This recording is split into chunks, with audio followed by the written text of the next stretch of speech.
Hello students, welcome to computer science session. So in this particular session we are going to learn about advantages of OOPS. Before I start about advantages of OOPS, already we have learned a basic concept of OOPS, and this is also very important for 5 marks. Please remember and listen carefully. Okay, the first point in the OOPS oriented, I am talking about this one, this part.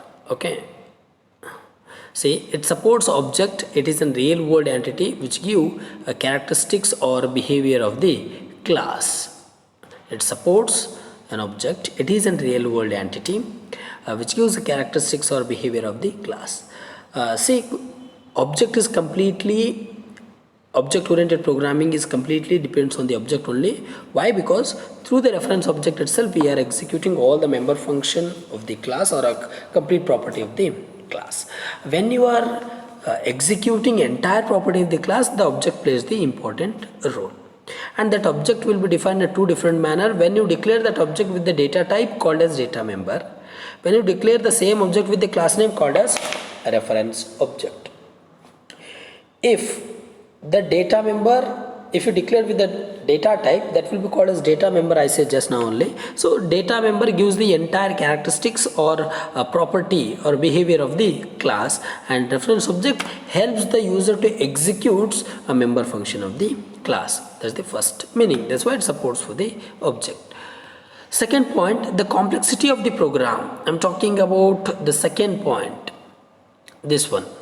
The complexity of a program is easily managed, tested and maintained. Example is the top-down approach. Yes, object-oriented program always supports the top-down approach. Why? Because when you have a complex kind of program in your application, then it is very difficult for the user to understand that. That's why it supports top-down approach. What exactly the meaning of top-down approach?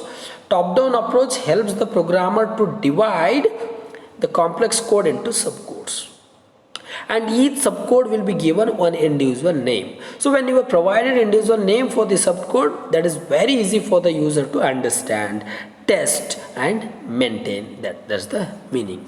And the third point, multiple instances of the object can be exist without any ambiguity. Yes, in a single program you can have n number of objects, and each and every object independently. I'm saying each and every instance object means part object, membered object, belongs object, independently related with all the class property, and each and every object executing its property independently without any confusion or ambiguity. Why? Because object compiler treat each and every object as a independent object. Definitely when compiler treats independent object, definitely there will not be any ambiguity. That's what we say, multiple instances of the object can be exist or executed without any ambiguity. The next one,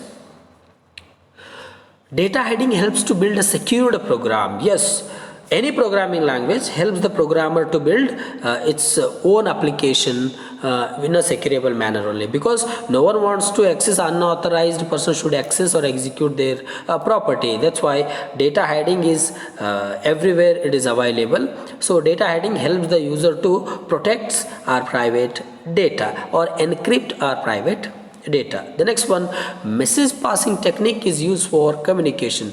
This is very important and common one also, and every day you used to do that. You will send a message to your friend through your mobile, right, through the network. In the development center, n number of users will share their code or share their application or share their important message among them or between them through the network. That is the main concept and main advantage, because any programming language before developing, definitely sharing supposed to be there, or communication supposed to be there, or network supposed to be there, and that helps the user to communicate or pass information from one end to another end. The next one, OOPS can be easily updated. Yes, all the property when it is available, that can be updated easily. and this point comes to this point, it is possible to map an object from one domain to another domain. And that means even you can say that with the help of inheritance, with the help of copy constructor, with the help of parameterized constructor, you can send information from one end to another end, or you can design the same thing from existed to new domain. Then encapsulation support. We all know the definition of class combines the data and object function together into a single unit. Same definition you are supposed to write for the encapsulation. These are the advantages of OOPS. This will be asked for 5 marks. Now comes to the application of OOPS. Just mention the application. Application, when you are using a name called as application, all the applications supposed to be real-time application. In a real-based manner, that's supposed to be used by the user. ಯಾವಾಗಲೂ ನೀವು application ಅಂದರೆ ಕೂಸ್ಕೊಳ್ಳಿ, ಆ application use ಅನ್ನೋದು ಮಾರ್ಕೆಟಲ್ಲಿ ಇರಬೇಕು. C image processing, nowadays everybody using CAD and the CAM is a designing part. Mechanical engineers supposed to use that, computer aided and design and the computer aided manipulation. Data mining, everywhere it is available.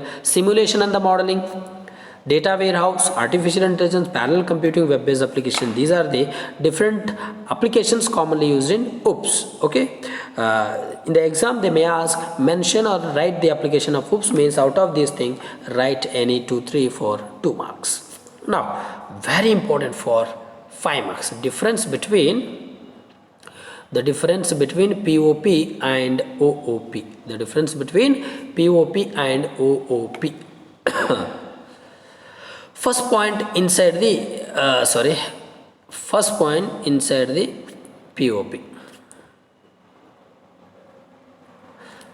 It's a program is divided into small part. Here the program is divided into small parts, and their program is divided into object. Program is divided into small parts called function. Program is divided into small parts called object. Again I am telling Kuzgule, object oriented completely depends on the reference object only or data member of the class only, because which gives the behavior and the characteristics of the class. POP is a structure oriented programming. There we are not going to define the reference object directly. We will have the n number of blocks. Those blocks referred as a function. Inside that function we can have the reading operation, logical operation, entire printing operation inside the function only. Here inside the class OOP, inside the OOP we are defining the class as a block. Inside that class we will have the data member and the member function. Entire property may be available, but that is executing with the support of reference object. So OOP, inside the OOP object plays an important role to execute the class block. But here inside the POP only function play the important role to have the entire property to execute its own program. The next point, importance is not given to the data, but different function can be executed. Here inside the POP, importance is given to the data rather than the function. Importance is not given to the data. Variable ಗೆ importance ಇರಲ್ಲ ಅಂತ ಅಲ್ಲ ಕೂಸ್ಗಳೇ. Whatever the variable you are declaring inside the POP ಅಂದರೆ structure oriented ಅಲ್ಲಿ, those variable you are calling inside the one block for reading, for logical and for printing. But here importance is not given to the data. Here importance is given to the data rather than the function. ಅಂದರೆ data itself object, data member itself, and giving a complete characteristics of its own class. Definitely importance supposed to be there for a data inside the OOP. But here that data may be declared, variable may be declared, that is you are calling inside the one function. Based on that function program is executing. But inside the OOP, first data member is the one which is giving a characteristics of the entire class, and after giving the characteristics we are executing its property. That's why importance given to the data inside the OOP but not given inside the POP. Third point, it refers bottom up approach inside the POP. It refers top down approach inside the OOP. See, bottom up approach means function, wherever you see the function always function always collects a divided things or a divided information in one place. Function always collects divided or individual object in one place, But top-down approach always divides complex code into sub-function to make understandable manner to the user, to make very easy to the user to understand it in a easiest manner. So that's why bottom-up approach combines divided data into a function. Top-down approach divides complex code into a function. Here inside the POP does not have access specifier.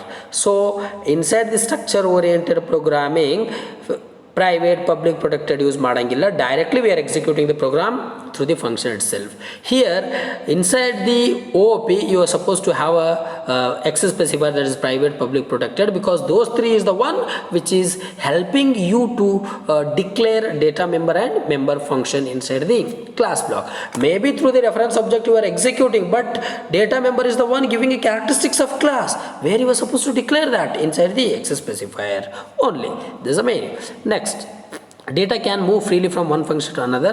Object can move or communicate through the member function. Yes, in a structure oriented, in a single program you can have a n number of user defined function. Inside the main block, whatever the variable you have declared, that can be called inside the another user defined function without any ambiguity. In the same manner, whatever the properties consist by one object, that can be given to the another object with the support of member function only. Why? Because for example there is a reference object called as bh.